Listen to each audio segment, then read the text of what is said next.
अब देखो ये मेरी जन्नत है, मैंने अल्लाह की जन्नत से भी बड़ी बना दी है। अब मैं खुद को रब कहलवाऊंगा, कोई मुझे रोक नहीं सकता। बिस्मिल्लाहिर्रहमानिर्रहीम।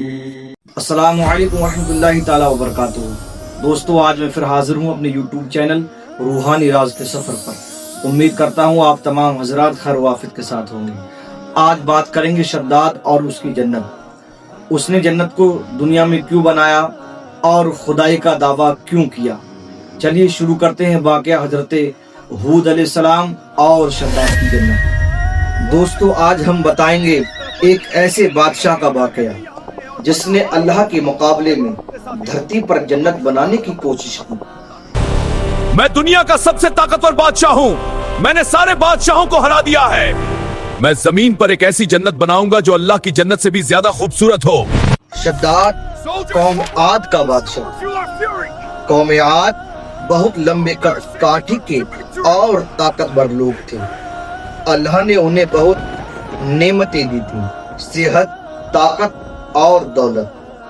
लेकिन शद्दाद घमंड में आ गया और हंसते हुए कहने लगा, मैंने सुना है कि अल्लाह की जन्नत में नहरें बहती हैं, सोने के महल हैं और हर तरह के फल हैं। मैं भी वैसा ही एक शहर बनाऊंगा, इसका नाम होगा इर्म ज़ात अल-अमाद, सुतूनों वाला शहर। शद्दाद ने 300 से 700 साल तक इस शहर की तामीर करवाई।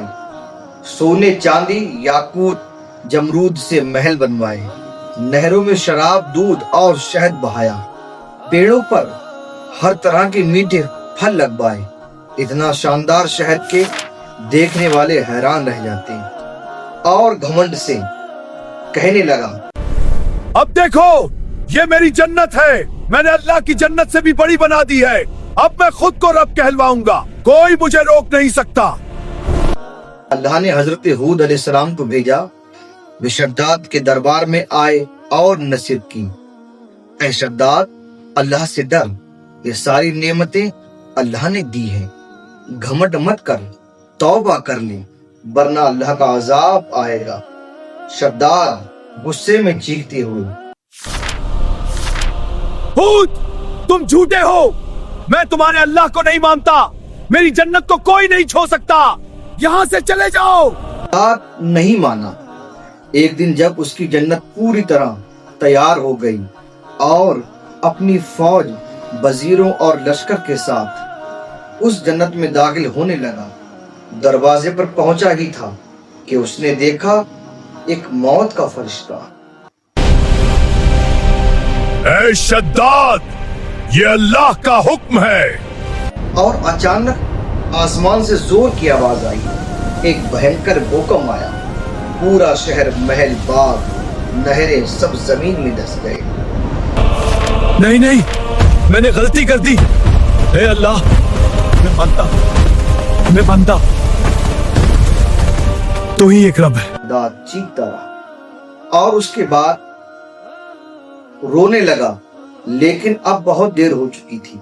अल्लाह का अजाब नाजिल हो चुका था। शद्दाद और उसकी पूरी कौम जमीन के अंदर दफन हो गई। आज भी इरम का शहर रेत के नीचे दबा हुआ है और नासा के सैटेलाइट उसे ढूंढ रहे हैं। लेकिन अल्लाह का हुक्म है कि वो लोगों की नजरों से ओझल है। सबक जो अल्लाह के मुकाबले में घमंड करता है, उसका अंजाम यही होता है। दौलत, ताकत, महल सब फानी है, सिर्फ अल्लाह ही हमेशा रहने वाला है। अल्लाह हमें घमंड से बचाए, आमीन। अगर आपको हमारी वीडियो अच्छी लगी है और आप चाहते हैं ऐसे वाक़या हम आप तक पहुंचाते रहें, तो आप हमारे रूहानी राज के सफ़र YouTube चैनल को सब्सक्राइब कर लें और हमारी वीडियो अच्छी लगी है तो उसको शेयर कर दें, लाइक कर दें। मिलते हैं अगली वीडियो के साथ, तब तक के लिए अस्सलामु अलैकुम वरहमतुल्लाहि ताला वबरकातुहू।